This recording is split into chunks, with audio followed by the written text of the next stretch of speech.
Hello students, আজ বাংলা ভাষা ও সাহিত্যের দ্বিতীয় দিনের ক্লাস। প্রথম দিন আলোচিত হয়েছে বাংলা সাহিত্যের ইতিহাস ও তার যুগপর্ব নিয়ে এবং সেই সঙ্গে বাংলা সাহিত্যের প্রাচীন যুগের একমাত্র নিদর্শন চর্যাপদ নিয়ে। আজ আলোচনা করব বাংলা সাহিত্যের অন্ধকার যুগ নিয়ে। বাংলা সাহিত্যের আদি যুগ 800 থেকে 1200 খ্রিস্টাব্দ পর্যন্ত সময়কালকে ধরা হয়। এর পরের 150 বছর অর্থাৎ 1200 থেকে 1350 খ্রিস্টাব্দ পর্যন্ত এই সময়কালটাকে বাংলা সাহিত্যের অন্ধকার যুগ হিসেবে ধরা হয়। 1202 বা 3 খ্রিস্টাব্দ নাগাদ ইখতিয়ার উদ্দিন মোহাম্মদ বিন বখতিয়ার খলজি, তোমরা ইতিহাসে পড়েছ যে এই খলজি মহাশয় নদিয়া জেলা তথা নবদ্বীপ অধিকার করেন। কবে না 1202 বা 3 খ্রিস্টাব্দ নাগাদ। তখন গৌড়ের অধিপতি ছিলেন লক্ষণ সেন। তিনি কি করলেন? আত্মরক্ষার জন্য বিক্রমপুরে পালিয়ে গেলেন। এই সুযোগে ইখতিয়ার উদ্দিন মোহাম্মদ বিন বখতিয়ার খলজি মহাশয়, তিনি তো এসেছিলেন লুটপাট করতে। তিনি মাঝে মধ্যেই বাংলায় আসতেন, লুটতরাজ করতেন এবং চলে যেতেন। কিন্তু যখনই তিনি দেখলেন যে সিংহাসন ফাঁকা হয়ে গেছে, গৌড়ের অধিপতি তিনি সিংহাসন ছেড়ে পালিয়ে গেছেন, সুতরাং আর লুটতরাজ করে পালিয়ে না গিয়ে সিংহাসনটাই দখল করা ভালো। সেই উদ্দেশ্যে তিনি কি করলেন? সিংহাসন দখল করে বললেন এবং নবদ্বীপ অধিকার করে নিলেন। সময়কালটা হচ্ছে 1202 বা 3 খ্রিস্টাব্দ নাগাদ। কারণ হচ্ছে আমরা দেখি 1205 খ্রিস্টাব্দের মে মাসে বখতিয়ার খলজি কি করলেন না মোহাম্মদ ঘুরির নামে গৌড় বিজয় জ্ঞাপক সোনার টঙ্ক প্রচার করেছিলেন। সোনার টঙ্ক বলতে সোনার টাকা সেই সময় প্রচার করেছিলেন। সুতরাং সেটা নবদ্বীপ বিজয়ের কিছু পরেই নিশ্চয়ই হয়েছিল।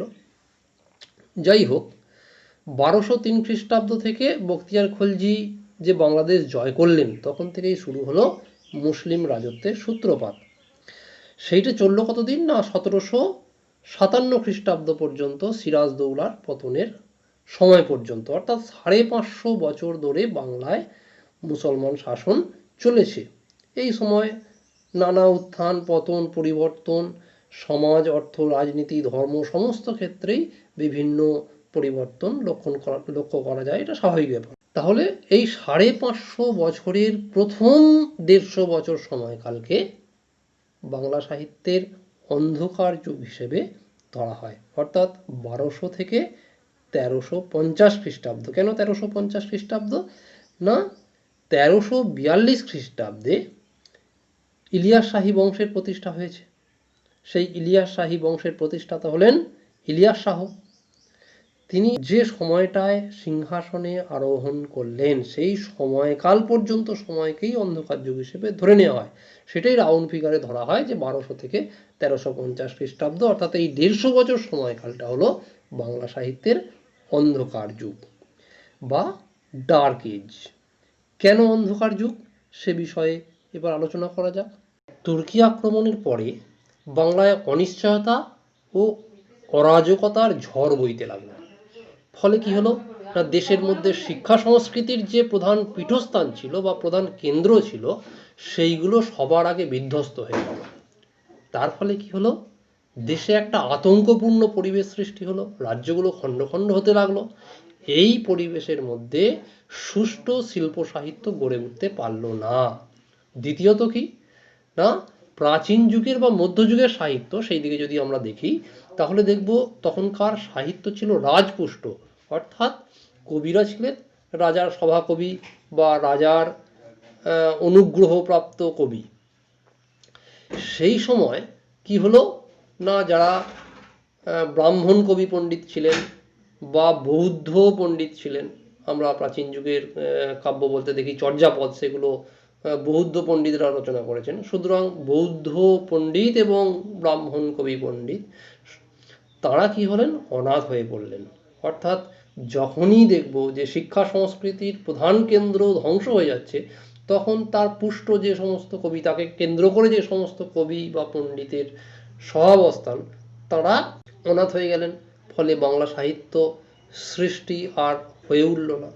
শুধু সাহিত্য সৃষ্টি তো দূরের কথা, শিক্ষা ও জ্ঞান চর্চার কোনো সুযোগই তখন থাকলো না।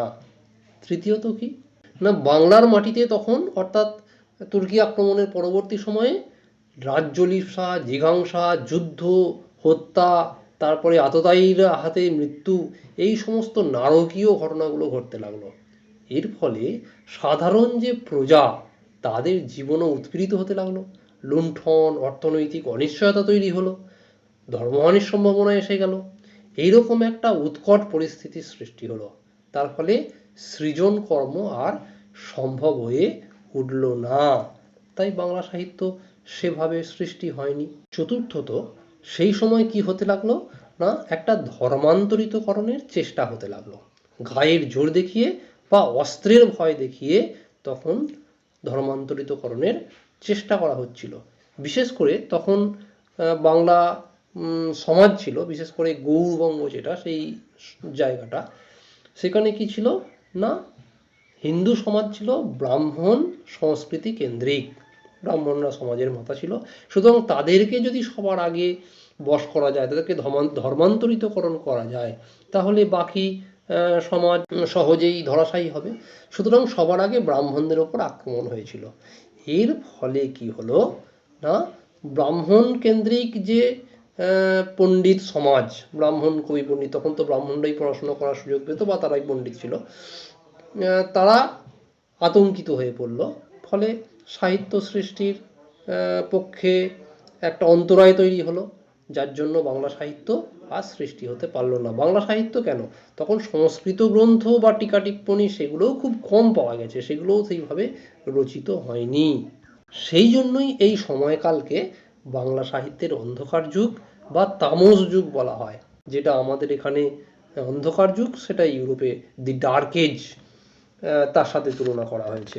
এবার আমরা বিচার বিশ্লেষণের মাধ্যমে, অর্থাৎ এর কিছু বিরুদ্ধ মতামত নিয়ে আলোচনা করে দেখব যে সত্যিই এই সময়কালকে অন্ধকার যুগ বলা হয়েছে কেন, বা এর পক্ষে যে যুক্তি দেখানো হয়েছে সেগুলো সঠিক ছিল কিনা, এ বিষয়ে আমরা আলোচনা করব। বাংলা সাহিত্যের অন্ধকার যুগের পেছনে অনেকে তুর্কি বিজয়কে প্রধান কারণ হিসেবে সামনে দাঁড় করিয়েছেন। তাদের মতে কি না, এই তুর্কিরা বিজেতাদের, অর্থাৎ বাঙালি হিন্দু বা বৌদ্ধ পণ্ডিত, তাদের ওপর অত্যাচার করেছে এবং তাদের গ্রন্থ নষ্ট করে দিয়েছে। এই রকম প্রবণতার জন্য কি হয়েছে, সারা দেশে একটা অশান্তি, অনিশ্চয়তা বিরাজ করেছে। ফলে নতুন করে এই দেশে আর সাহিত্য সৃষ্টি সম্ভব হয়ে পড়েনি। কিন্তু সেই সঙ্গে এটাও আমরা বলতে পারি যে সেই সময় যে হিন্দুদের সাহিত্য নষ্ট করে দিয়েছে বা তাদের ওপর সাহিত্যের ওপর আক্রমণ এনেছে, এরকম কোনো প্রমাণ কিন্তু এখনো পর্যন্ত সাহিত্যের ইতিহাসকারগণ সামনে দাঁড় করাননি। দ্বিতীয়ত কি না, রাজনৈতিক অনিশ্চয়তা ও অশান্তি পৃথিবীতে যখনই নেমে এসছে বা পৃথিবীর বিভিন্ন দেশে বিভিন্ন প্রদেশে যখন নেমে এসেছে, তখন যে লেখনী নিশ্চল হয়ে গেছে, এরকম কিন্তু প্রমাণ আমরা বিভিন্ন দেশের সাহিত্যের ইতিহাস ঘাঁটলে বা ইতিহাস ঘাঁটলে আমরা এরকম তথ্য বা প্রমাণ পাই না। সুতরাং বাংলায় তুর্কি আক্রমণ ঘটলো এবং তার ফলে রাজনৈতিক অনিশ্চয়তা তৈরি হলো, অশান্তি তৈরি হলো, তার জন্য সাহিত্য বন্ধ হয়ে গেল, লেখনী নিশ্চল হয়ে পড়ল, এই যুক্তিটা আমরা পুরোপুরি মেনে নিতে পারছি না। তৃতীয়ত কি না, তৃতীয়ত হচ্ছে যে গোপাল হালদার সাহিত্যের রূপরেখা বইতে একটা তথ্য দিয়েছেন। তিনি বলছেন যে বাংলার জীবন ও সংস্কৃতি আঘাতে আঘাতে ধ্বংস হয়ে গেল। তার জন্য কি হচ্ছে, এই সময় পর্ব অর্থাৎ 1350 খ্রিস্টাব্দ পর্যন্ত, 1200 খ্রিস্টাব্দ থেকে বাংলা সাহিত্য শূন্যতার ইতিহাস তৈরি হলো। কিন্তু তাঁরাই আবার আরেকটা তথ্য দিচ্ছেন যে এই যুগে বাংলা সাহিত্যে শূন্যতার ইতিহাস তৈরি হলেও সংস্কৃত সাহিত্যের চর্চা কিন্তু পুরোপুরি বন্ধ হয়ে যায়নি। তখন অভিধান, স্মৃতি, পুরাণ, ধর্ম, এই সমস্ত বিষয়ে বিভিন্ন রচনা চলেছে। যেমন সদুক্তি কর্ণামৃত, গাথা সপ্তশতী, এই সমস্ত সংস্কৃত ও প্রাকৃত খণ্ড কবিতার সংকলন পেয়েছি। সেই সঙ্গে আমরা পেয়েছি বিখ্যাত গ্রন্থ জয়দেবের গীতগোবিন্দ, তার অনুসরণে রচিত বিভিন্ন কাব্য। সুতরাং এই সময়ে যেটা বক্তব্য যে তুর্কি আক্রমণের ফলে বাঙালি রইল, কিন্তু বাঙালি পুরোপুরি নিঃশেষ হয়ে যায়নি। বাংলা ভাষাও রইল, বাঙালির কবি প্রতিভা রইল, কিন্তু বাংলা সাহিত্য রইল না। তার মানে কি, যে সেই সময়ের বাঙালি কবিরা একটু সংস্কৃত পুষ্ট বা সংস্কৃতকে ভালোবেসে ফেলল, সংস্কৃত সাহিত্য দিকে ঝুঁকে পড়ল, বাংলাকে তারা অবহেলা করেছিল, নিশ্চয়ই হতে পারে এরকম একখানা কারণ। সুতরাং সেই সময়টা বাংলা সাহিত্যের অন্ধকার যুগ সৃষ্টি হয়ে গেল। সুতরাং তৎকালীন কবিদের সংস্কৃতি বা সংস্কৃত প্রীতি বাংলা সাহিত্যকে অবহেলার একটা কারণ হতে পারে। চতুর্থত, এই যে 150 বছরের যে তামস যুগ বা অন্ধকার যুগ, এই সময় প্রায় 25 জন সুলতান সিংহাসনে এসেছিলেন গিয়েছেন, অর্থাৎ সুলতানদের আসা যাওয়া চলেছে।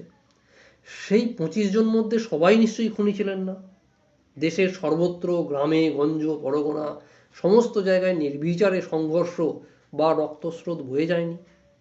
সুতরাং সেকালে মসনদের যে নতুন দাবিদার, তারা বসলেই যে গ্রাম জীবনে তার ফলাফল প্রসারিত হতো সেটা নিশ্চয়ই নয়।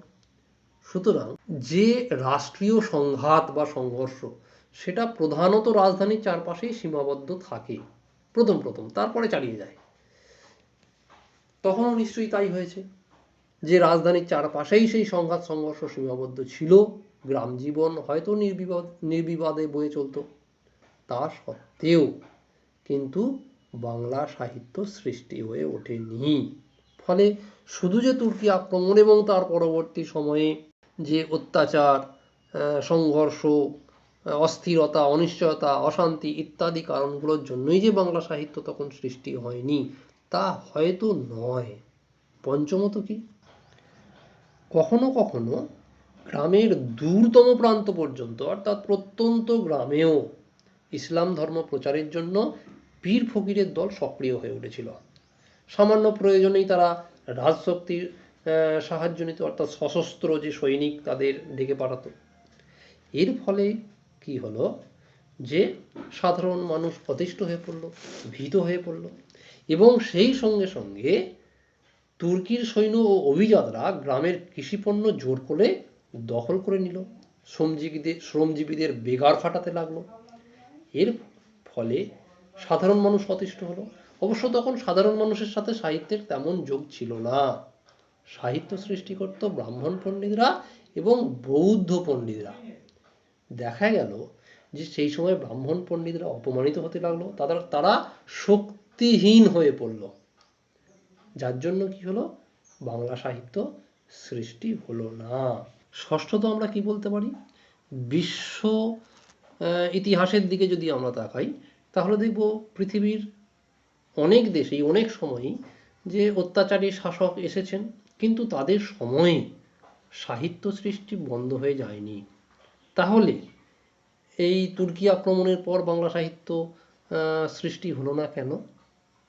না, এর উত্তরে আমরা বলতে পারি যে তখন যারা সাহিত্য স্রষ্টা ছিলেন, তারা প্রধানত কি রাজসভাসদ পুষ্ট বা সমাজপতিদের দ্বারা পুষ্ট। এরা কি করলেন, বিপন্ন হয়ে পড়লেন। রাজপুষ্ট ব্রাহ্মণ কবি পণ্ডিত অনাথ হয়ে পড়ল, সমৃদ্ধ বৌদ্ধ বিহারগুলো বিধ্বস্ত হয়ে গেল, এবং তার ফলে কি হলো, সংস্কৃত সাহিত্য, বৌদ্ধ সাহিত্য, এমনকি বাংলা সাহিত্য রচনাও ব্যাহত হলো। তার সারস্বত মণ্ডল পালিয়ে গেল, কেউ লুকিয়ে পড়ল বা কেউ নিহত হলো। এর ফলে সেই সময় সেইভাবে সাহিত্য সৃষ্ট হয়ে ওঠেনি। যদিও আমরা কিছু কিছু সেই সময় সংস্কৃত সাহিত্য পেয়েছি, সংস্কৃত সাহিত্যের সন্ধান পেয়েছি, বাংলা সাহিত্য কিন্তু একদমই রচিত হয়নি। এবার আমরা সংক্ষেপে এই সময় পর্বকে অন্ধকার যুগ কেন বলবো তাই নিয়ে দু এক কথা বলছি। পাল ও সেন যুগের রাজত্বকালে মোটামুটিভাবে সমাজ জীবন ছিল শান্ত, নিরুপদ্রব, শান্তিপূর্ণ, সমৃদ্ধিময়। ফলে সেই সময় অর্থাৎ 1200 খ্রিস্টাব্দ পর্যন্ত, ওই 750 খ্রিস্টাব্দের সময়কাল থেকে মোটামুটি বাংলা ভাষার জন্ম লাভ করেছে। যদিও জন্ম লাভ করেছে, তেমন বিকাশ লাভ করতে পারেনি। কারণ সেই সময়ে সাহিত্য নিদর্শন বলতে একমাত্র আমরা চর্যাপদকে পেয়েছি বাংলা সাহিত্যে। কিন্তু বিকাশ লাভ করেনি কারণ কি? তখন একটা কারণ হতে পারে যে সংস্কৃত সাহিত্যের প্রতি মানুষের প্রীতি ছিল, বিশেষ করে হিন্দু পণ্ডিত এবং বৌদ্ধ পণ্ডিতদের, যার জন্য বাংলা একটু অবহেলিত ছিল। ফলে সেই সময় সাধারণ মানুষের যে মুখের ভাষা, সেটা বুকের ব্যথাতে রূপান্তরিত হয়েছিল।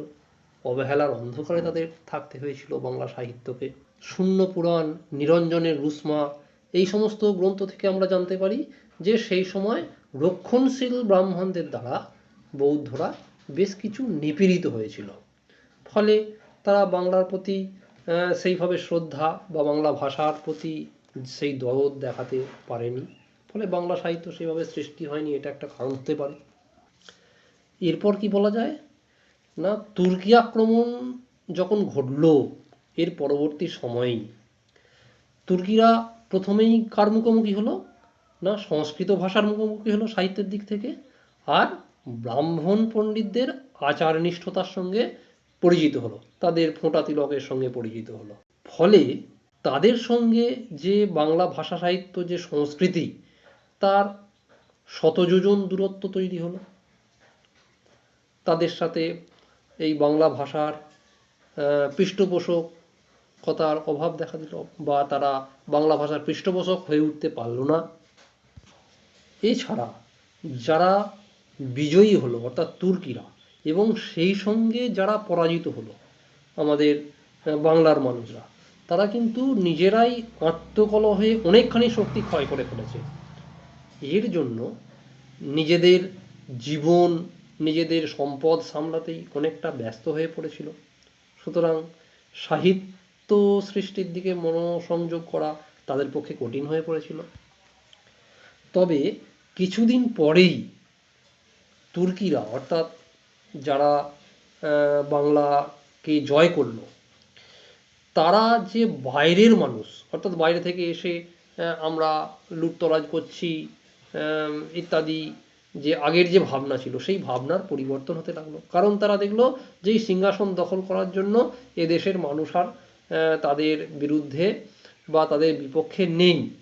সিংহাসনটা তারা দখল করেছে এবং এই রাজ্য এক প্রকার তাদের হয়ে গেছে। এইটা যখন তারা বুঝতে পারলো, তখন তাদের বহিরাগত যে বিজয়ীর মনোভাব, সেটা ঘুচে যেতে লাগলো। তারা তখন কি করলো না, কিছুদিন যাওয়ার পরেই তাদের এদেশের মানুষ অর্থাৎ বাংলার মানুষকে প্রয়োজন হয়ে পড়লো। বাংলার মানুষও দেখলো যে এখানে থাকতে গেলে ওই শাসকদের মন জুগিয়ে চলতে হবে, সুতরাং তাদেরও শাসকদের প্রয়োজন হয়ে পড়লো, অর্থাৎ উভয়ই উভয়কে প্রয়োজন হয়ে পড়লো। সেই জন্যই সেই সময় শাসকদের এদেশের সংস্কৃতির পৃষ্ঠপোষক হয়ে ওঠা প্রয়োজন হয়ে পড়লো। তবে তারা যে পৃষ্ঠপোষক হলো, অর্থাৎ তাদের যে রাজ পৃষ্ঠপোষকতা, সেটা সংস্কৃত ভাষা কেন্দ্রিক হয়ে উঠল, বাংলা কেন্দ্রিক নয়। কিন্তু যদিও তাদের সামনে ভাষার মাধ্যম ছিল বাংলা, তা সত্ত্বেও বাংলাকে সংস্কৃতির মূল কেন্দ্র করে গড়ে ওঠেনি। অর্থাৎ এই সময়কালটা বাংলা সাহিত্যের ক্ষেত্রে অন্ধকার যুগই রয়ে গেল। সুতরাং ভাষার মাধ্যম হলো বাংলা, আর সাহিত্য হলো সংস্কৃত প্রধান। অর্থাৎ এর থেকেই বোঝা যাচ্ছে যে সেই সময়ে পণ্ডিতগণের একটু সংস্কৃতের প্রতি দুর্বলতা ছিল, বাংলার প্রতি অবহেলা ছিল। সেই জন্যই বাংলা সাহিত্যে অন্ধকার যুগ নেমে এসেছে। ভাষাতাত্ত্বিকদের বিচারে মোটামুটিভাবে কম বেশি অষ্টম শতাব্দী থেকে দ্বাদশ শতাব্দীর মধ্যে সংস্কৃত প্রাকৃত অপভ্রংশের মাধ্যমে বাংলা ভাষার বিবর্তন সম্পূর্ণ হয়েছে, এবং ওই চেহারাপ্রাপ্ত বাংলা ভাষার কিছু সাহিত্যও রচিত হয়েছে, যেমন চর্যাপদ আমরা পেয়েছি। কিন্তু তার সঙ্গে সাধারণ মানুষের কিন্তু কোনো যোগ নেই। পণ্ডিত ও রাজদরবার সেবিত যে সংস্কৃত প্রাকৃত অপভ্রংশ সংস্কৃতির সঙ্গে যে বাংলার সাধারণ মানুষের যোগ ছিল, সেটাও কিন্তু নয়। যোগ নেই দেশের মন্দিরের দেবদেবীর সঙ্গে বা অন্য কিছুর সঙ্গে। সুতরাং তখনকার যে সাহিত্য সংস্কৃতি এই সমস্ত ব্যাপারগুলো এইগুলো প্রতি জনগণের কোনো আগ্রহ বা মমতা ছিল না।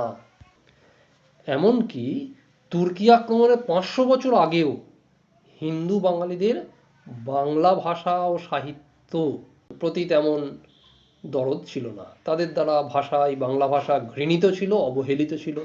সুতরাং সেই ঘৃণা অবহেলা পরবর্তী সময়েও একটু হলেও রয়ে গিয়েছিল, যার জন্যই তেমনভাবে বাংলা সাহিত্য সৃষ্টি হয়নি। তুর্কি আক্রমণের 150 বছর পরেও সেই বাংলা ভাষা, যেটা বাঙালির কাছে একটা রিকেটি সন্তান, তাকে দেখভাল করার জন্য দেশীয় বা শাসক গোষ্ঠী কারোরই অবসর হয়ে ওঠেনি বা কারোরই প্রীতি জন্মায়নি বাংলা ভাষাকে দেখার জন্য। ফলে আজন্মের যে শিক্ষিত বুদ্ধিজীবী সম্প্রদায়, তা আমাদের বাংলা ভাষা সাহিত্য থেকে দূরেই সরেছিল। যার জন্যই সেই সময়টা, অর্থাৎ তুর্কি বিজয়ের পরবর্তী 150 বছর সময়টাকে, প্রথম 150 বছর সময়টা বাংলা সাহিত্যে অন্ধকার যুগ হিসেবে প্রতিপন্ন হয়ে রইল।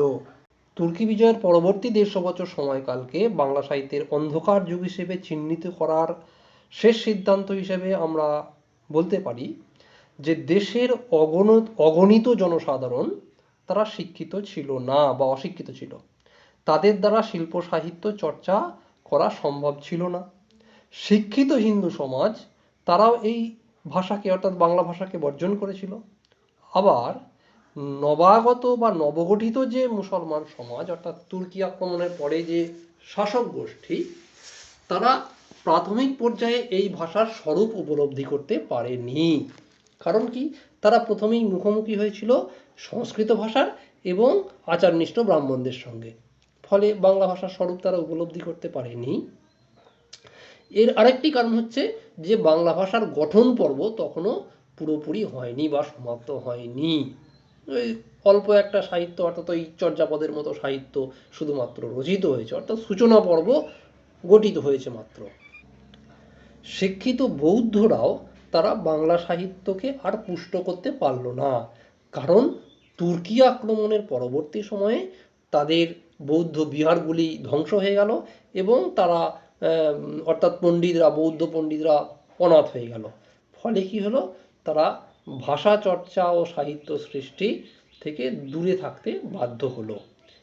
এই সকল কারণের জন্য তুর্কি আক্রমণের পরবর্তী 150 বছর, অর্থাৎ 1200 থেকে 1350 খ্রিস্টাব্দ সময়কালকে বাংলা সাহিত্যের অন্ধকার যুগ হিসেবে চিহ্নিত করা হয়।